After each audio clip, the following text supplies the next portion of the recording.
Hello friends, आज हम पढ़ेंगे मध्यकालीन शिक्षा के गुण एवं दोष। तो जैसा कि हमने पिछले वीडियो में पढ़ा था कि मध्यकालीन शिक्षा की क्या क्या विशेषताएं हैं, तो आज हम पढ़ेंगे मध्यकालीन शिक्षा के गुण और दोष। तो आइए स्टार्ट करते हैं हमारा आज का टॉपिक। हमारा पहला है, मध्यकालीन में शिक्षा की व्यवस्था निःशुल्क थी, वह सभी के लिए अनिवार्य था। फिर दूसरा है, इस काल में चरित्र निर्माण पर विशेष बल दिया जाता था। तीसरा है, मध्यकालीन शिक्षा केवल शिक्षा न होकर मानव की व्यवहारिक जीवन से जुड़ी हुई थी। चौथा है, मध्यकालीन पाठ्यक्रम में शिक्षा के दो प्रकार थे, धार्मिक शिक्षा व लौकिक शिक्षा। धार्मिक शिक्षा में वे अपने धर्म का प्रचार प्रसार करते थे, अपने धर्म के जो है कि मार्ग पर चलते थे। और लौकिक शिक्षा में कला, नृत्य, संगीत और अनेक विषयों के बारे में शिक्षा प्राप्त करते थे। फिर पांचवा है, इसमें गुरु और शिष्य का संबंध बहुत मधुर या अच्छा था। छठवां है, मकतबों में मुस्लिम बालकों के साथ साथ हिंदू बालक भी शिक्षा ग्रहण कर सकते थे।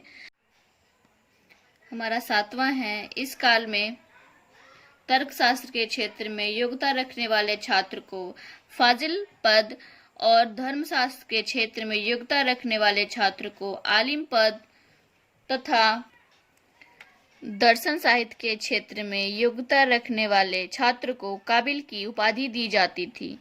उसके बाद हमारा आठवां है, इस काल में निम्न विधियों द्वारा शिक्षा दिया जाता था, जैसे व्याख्यान या भाषण विधि, प्रयोग विधि, तर्क विधि, अनुसरण विधि, अभ्यास विधि, स्मरण विधि, स्वाध्याय विधि।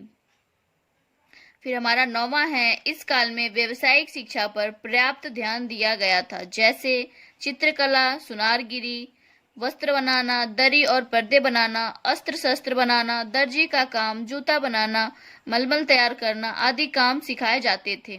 फिर हमारा 10वां है, सैन्य शिक्षा तथा औषधि की शिक्षा भी इस काल में दी जाती थी। उसके बाद हमारा 11वें नंबर पे है, मध्यकाल में ललित कलाओं की शिक्षा दी जाती थी, जिससे भवन निर्माण कला, चित्रकला, नृत्य कला और संगीत के अनेक सुविधाएं प्राप्त थीं। उसके बाद हमारा है 11वें नंबर पर, इस काल में छात्रों के लिए चरित्र निर्माण, पुरस्कार और छात्रवृत्तियों की व्यवस्था की जाती थी। 12वें नंबर पर, इस काल में श्रृंगार रस को प्रधानता दी जाती थी। इस काल में इसी कारण सरस साहित्य और कलाओं को अत्यधिक प्रोत्साहन मिला। फिर 13वें नंबर पर है, इस काल में मुस्लिम शासकों में अपने समय का इतिहास स्वयं लिखने की प्रवृत्ति थी। फिर हमारा 14वें नंबर पर है, इस काल में विशिष्ट शिक्षाओं को प्रोत्साहन दिया जाता था, जैसे सैन्य शिक्षा, संगीत, वस्तुकला, शिल्पकला आदि। उसके बाद हमारा आता है मध्यकालीन शिक्षा के दोष। तो मध्यकालीन शिक्षा के निम्नलिखित दोष थे। पहला, संसारिकता की प्रधानता। मध्यकालीन शिक्षा के दोष, भोग विलासिता, ऐश्वर्य और सुख सुविधाओं पर अधिक बल दिया गया था।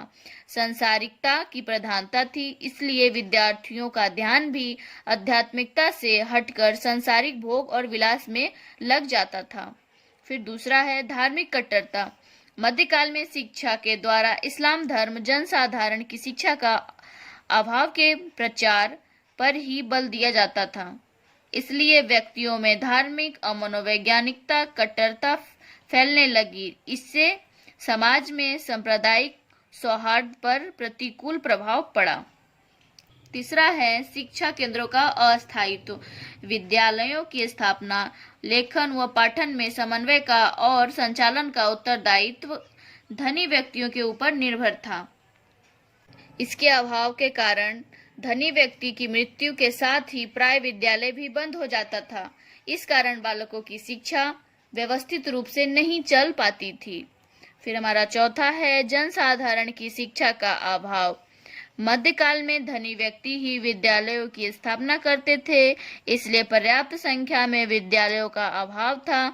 इस कारण जनसाधारण के बालकों को शिक्षा प्राप्त करने की सुविधा नहीं थी। पांचवा है, अमनोवैज्ञानिकता। इस युग में बालकों को मनोवैज्ञानिक ढंग से शिक्षा नहीं दी जाती थी, क्योंकि शिक्षा देते समय बालकों की व्यक्तिगत विशेषताओं को ध्यान में नहीं रखा जाता था। फिर हमारा छठवां है, नारी शिक्षा का उपेक्षा या अभाव। मध्य युग में स्त्री की शिक्षा पर विशेष ध्यान नहीं दिया जाता था, जिस कारण समाज का एक महत्वपूर्ण वर्ग या भाग अविकसित रह जाता था। ठीक, फिर 7वां है शारीरिक दंड की प्रधानता। इस युग में शिक्षक छात्रों को बड़ी निर्दयता के साथ शारीरिक दंड देते थे, जैसे दिन भर धूप में खड़ा रहना, कोड़े मारना, वेत, घूसे आदि से मारना, उठक बैठक, मुर्गा बनाना, लात मारना, ये सब दंड देते थे, जिस कारण बालकों की रुचि अध्ययन की ओर नहीं हो पाती थी। फिर हमारा 8वां है लेखन व पाठन में समन्वय का अभाव। इस युग में बालकों को मौखिक रूप से शिक्षा दिया जाता था। पहले पढ़ना सिखाया जाता था, उसके बाद उन्हें लिखना सिखाया जाता था। इस प्रकार लेखन और पाठन में समन्वय का अभाव था। फिर हमारा 9वां है अरबी फारसी की प्रधानता। मध्यकाल में अरबी और फारसी भाषा को अधिक महत्व दिया जाता था और हिंदी एवं अन्य क्षेत्रीय भाषाओं की उपेक्षा की गई थी। हमारा 10वें नंबर पे है दोषपूर्ण पाठ्यक्रम। पाठ्यक्रम में धार्मिकता की प्रधानता और वैधानिकता का अभाव था। ठीक, इस कारण असंतुलित पाठ्यक्रम द्वारा बालकों को शिक्षा दी जाती थी। मध्यकालीन शिक्षा सामाजिक जीवन की वास्तविकताओं के अनुकूल नहीं थी। धर्म प्रधान शिक्षा जीवन के प्रत्येक क्षेत्र की समुचित विकास करने में सक्षम नहीं थी। इसका मुख्य दोष यह था कि उसमें छात्रों के अशुद्ध निरीक्षण तथा व्यवहारिक निर्णय प्रदान करने की क्षमता नहीं थी। यह बड़ी असभ्य, निर्जीव और पुस्तकीय थे। उसके बाद हमारा 11वां है अंधकार युग। मध्य युग को अंधकार युग भी कहा जाता है, क्योंकि इस युग में ना ज्ञान विज्ञान का विकास हुआ और ना ही कला संस्कृति आगे बढ़ी थी। तो ये रहा हमारा आज का टॉपिक। धन्यवाद।